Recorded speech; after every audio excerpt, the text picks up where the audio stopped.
press on this one because I'm fat and lazy. Woo! It can go from bad to worse real quick. Keep it in check. Nah. I was just fucking around. We're gonna do it by hand.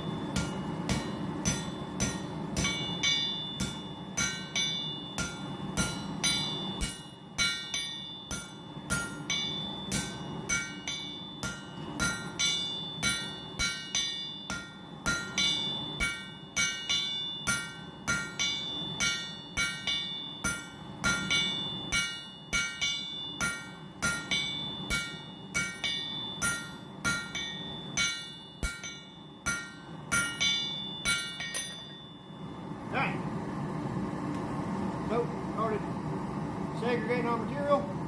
Draw this part out for the handle, we'll draw this part out for the blade. Lord have mercy, you killing the fat boy.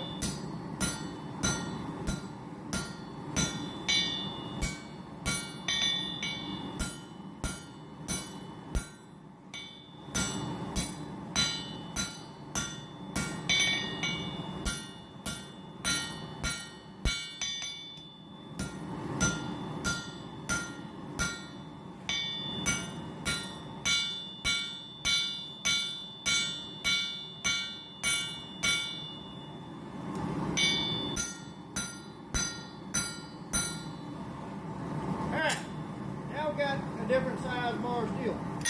So what I need to do is keep drawing this in a little bit and then keep narrowing it down. So work it in, work it out, work it in, work it out, work it in, work it out, make it thinner, make it all nice and pretty.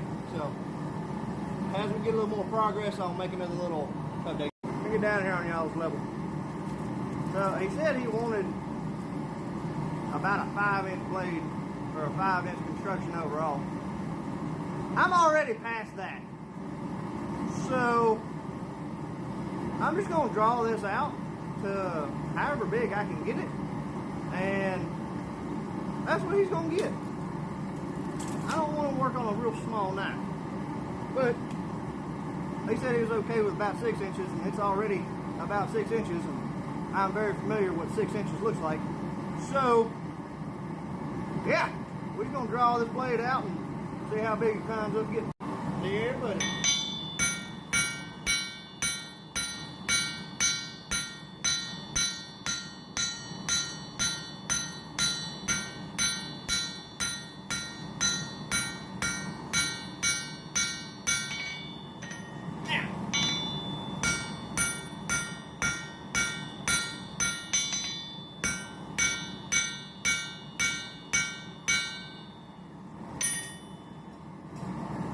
Get more blade shake.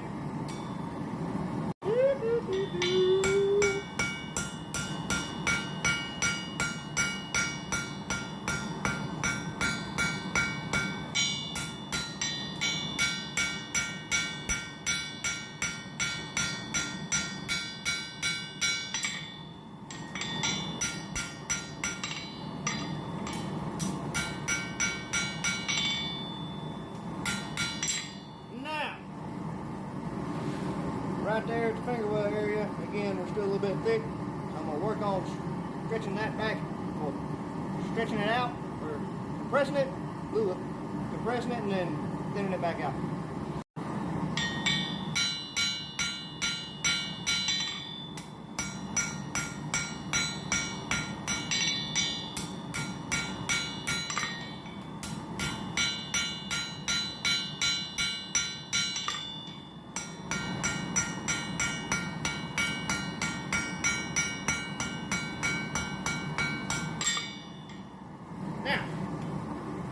Put just a little bit more curve on that blade.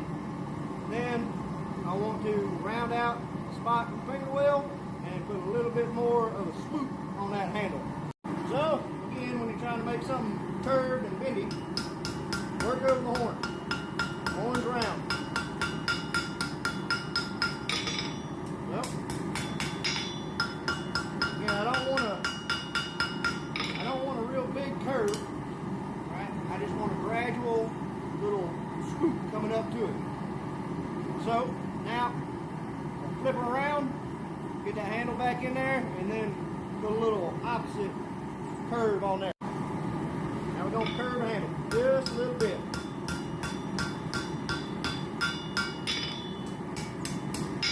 It's not very much. It's just enough where it will contour to your hand a little bit better than just a straight handle will. Because nobody holds a knife straight up and down like this. Nobody. If you're skinning a deer, you hold it kind of like this, or you might have to get in there and make a hard cut. But nobody, when you're using a knife, nobody ever just holds it straight up and down unless you're strange like that, I guess. So, we're just going to work on our final round of stretching.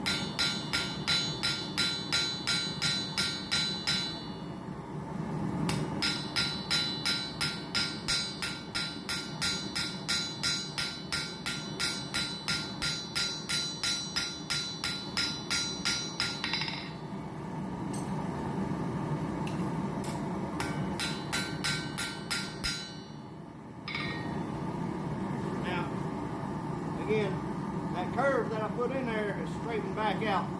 So I may have to get back on the horn and put a little more curve to it, but I'm going to go ahead and move on to my bevels.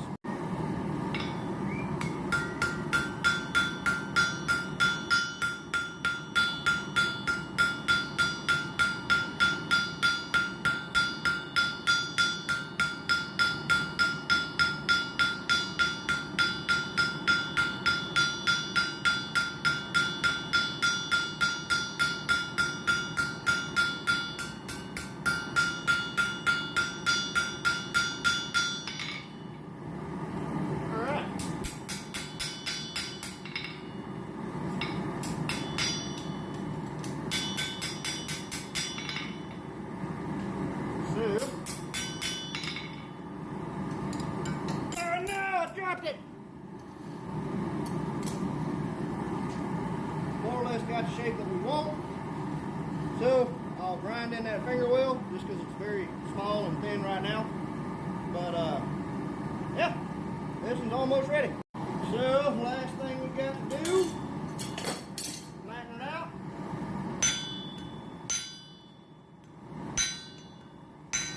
You don't have to beat the hell out of it to make sure that it's flat, but it does help get any high spots out and keep the whole piece flat while you're working on it. Okay, so it didn't quite turn out how I planned for it to, but that was way bigger. That's just so y'all can see it easier. It didn't quite turn out to the design I had intended, but Logan Richmond said that he wanted a camp knife, hiking knife, skinner, hunter type design, something he could work with wherever he's at, kind of like an everyday carry. And you can do a lot of cutting with a lot of different style blades. It's more or less aesthetic. A blade cuts. That's what it's supposed to do. But we're done forging on this one. I got my touch mark on it. I'm going to throw it in forge, let it anneal for a little while, and I'll probably pick this up whenever I get back from working over in Pasadena. But see y'all later.